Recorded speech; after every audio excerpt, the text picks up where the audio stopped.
miarabantsika rehetra amin'ny anaran'i Jesosy ilay tompon'izao rehetra izao miomana ho amina zavatra izay tsy noeritreretinao. Izay indray havana ny lohatenin'ity video manaraka ity. Tsara ny manana viana, ny manana tanjona, ny manana fikasana samihafa eo amin'ny fiainana.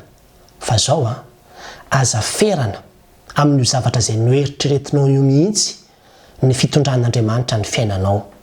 Misokafa mandrakariva ho amina zavatra mety tsy ampozinao akory satria ambaran'ny tenin'Andriamanitra hoe ny fihevitritsika tsy fihevitr'Andriamanitra ary ny lalantsika tsy voatery ho lalan'Andriamanitra.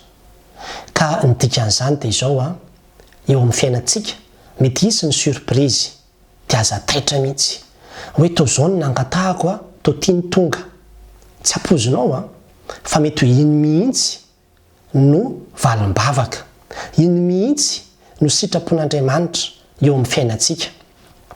Any amin'ny Samuela voalohany toko 4:20 dia misy tantara nindra nosorana ny Davida ho mpanjakan'ny Israely. Mbola mpanjaka Saoly tamin'io fotoan'io kanefa dia nirahany Samuela ho any amin'ny tranon'ny Jese fa misy ray amin'ny zanakalahanyio lehilahy io izay hosorana ho mpanjakan'ny Israely. Dia rehefa tonga tany Samuela dia niteny tamin'i Jese izy manao hoe amasino ny zanakao izy fa anao fanatitra isika. Dia lasa nitiovina daholo zany ilay zanakalahy rehetrarehetra dia nentina teo anatrehan'i Samuela. Dia nampandalovina teo izy avy izy mety atao mpanjaka, izy atao mpanjaka. Dia nampandalovina teo aloha Eliaba ny voalohany. Dia hozy izy Samuela hoe tena izy ty, tena mety ty, manana profil na mpanjaka ty. Toy Andriamanitra hoe tsy izy io tsy nisafidy an'io izy fa za tsy nijery ny ivelany fa ny fony any jerevako. Dia nampandalovina teo daholo ny zanak' Jese 7 lahy. Fa hozy izy ny tenin'Andriamanitra amin'ny 10:10 manao hoe ary Jese nampandalo 7 lahy tamin'izany ny teo anatrehan'i Samuela fa hoy Samuela tamin'i Jese tsy nofidian'i Jehova ireto. Zany hoe ilay 7 lahy izay noeritreretina fa tokony mahafeno kritera ho lasa mpanjaka dia tsy nisy izy na anankiray ary. Any amin'ny tsy nampozina mihitsy satria hoy izy Samuela tamin'i Jese hoe tapitra eto avokoa va ny zanakao lahy rehetra. Toy izao hoe ny faralano sisa fa miandriondry izy. Zany hoe mbola misy anankiray any fa zaza kely mbola any ampiandrasan'ondry any.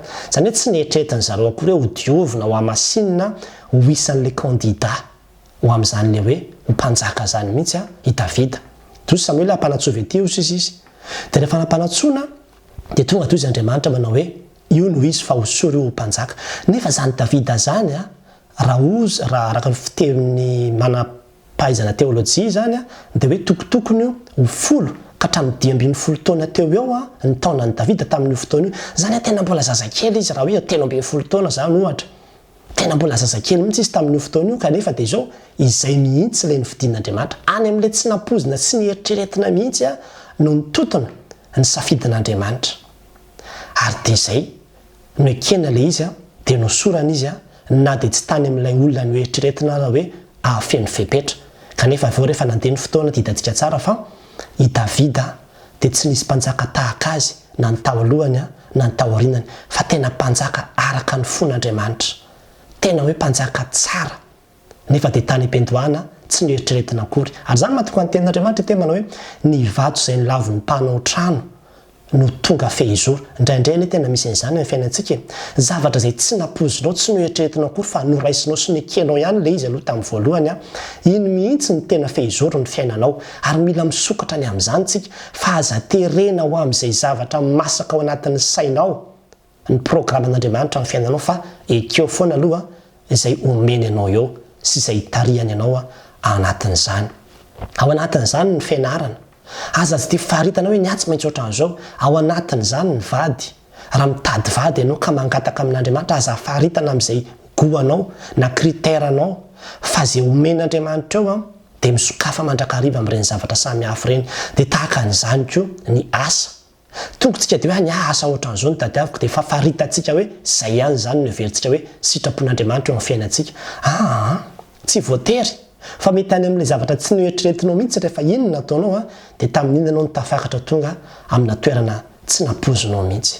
Dia tahaka izany ny zavatra rehetrarehetra ka mahatonga ana amin'ny teny hoe miomana ho amina zavatra izay mety tsy noeritreretinao akory.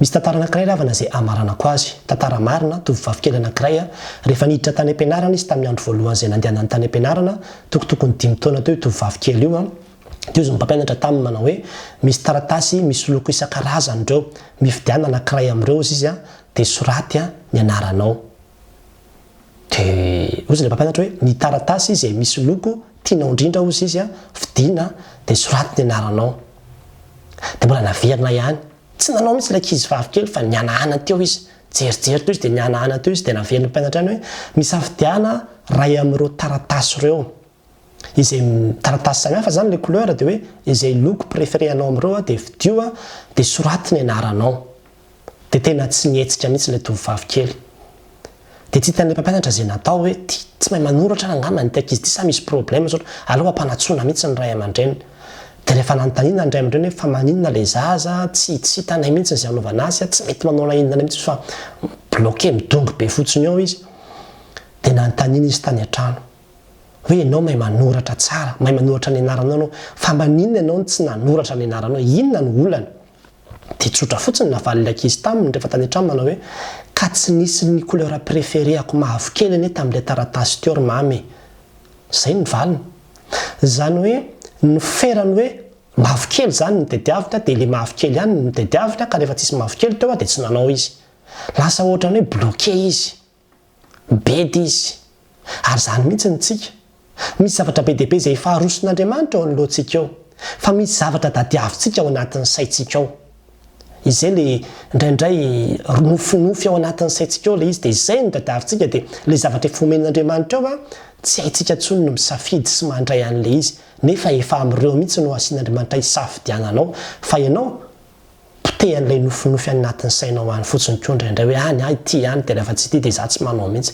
rehefa tsy ity dia izaho tsy mahavita mihitsy za andro any tehiteny amintsika fa tsara ny manana tanjona sy manana viana apetrao amin'ny tompo zany ozy ny tenin'Andriamanitra hoe ny fon'ny olombelona ozy izy mieritreritra mihevitra tsara ny alehany fa Andriamanitra no mahalavirary ny dia afaka tena mieritreritra atsika dia mba angataka hoe tompo zao no mba faniriako zao no mba fikasako eo amin'ny fiainako fa zao aoka ny sitraponao ny tanteraka misokatra mandrakariva amin'izay lalanao amin'izay programanao toy izy ny tenin'Andriamanitra ny amin'ny Jeremia toko 7:9 maranako azy manao hoe fa izao mahalala ny hevitra izay iverako anareo Jehova dia hevitra hitondra fiadanana fahatsoloza hanome anareo fanantenana ny amin'ny farany raha ohatra ka feranao amin'ilay goanao na critèranao na préférence anao ny fiainanao dia ho bloqué tahaka ilay tovovavy kely ianao tsy ahavita na inona na inona tsy afaka ny roso nefa efa misy zavatra be dehibe izay azonao raisiny eo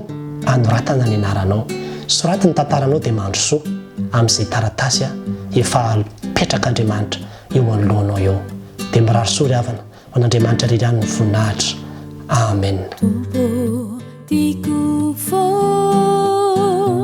Izay lalany tondranao ay fanitananao tsy do miazana ny fiainako tombo fantatro fa tia ianao azoko antoky izay fitantananao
Tumpo ianao mahalala izay aso.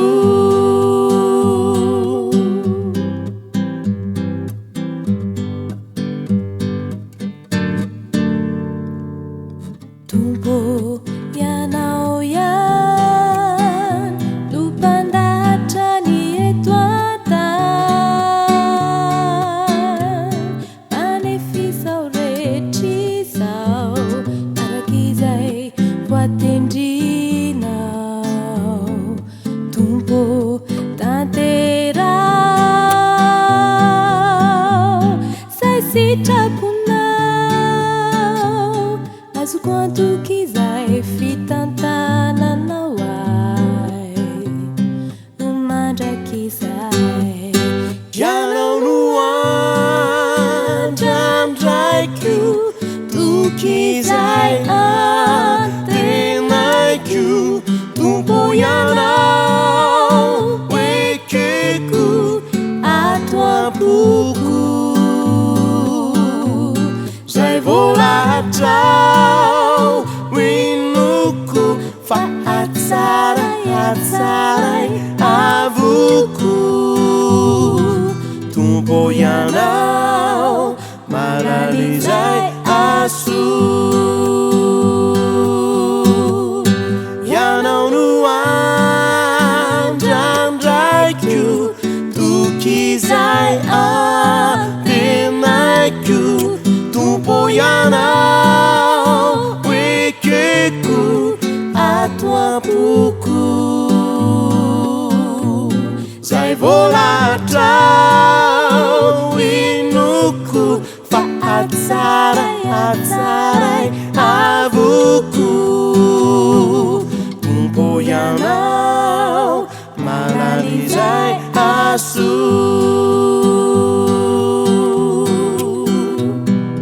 Tumpo ianao mahalala izay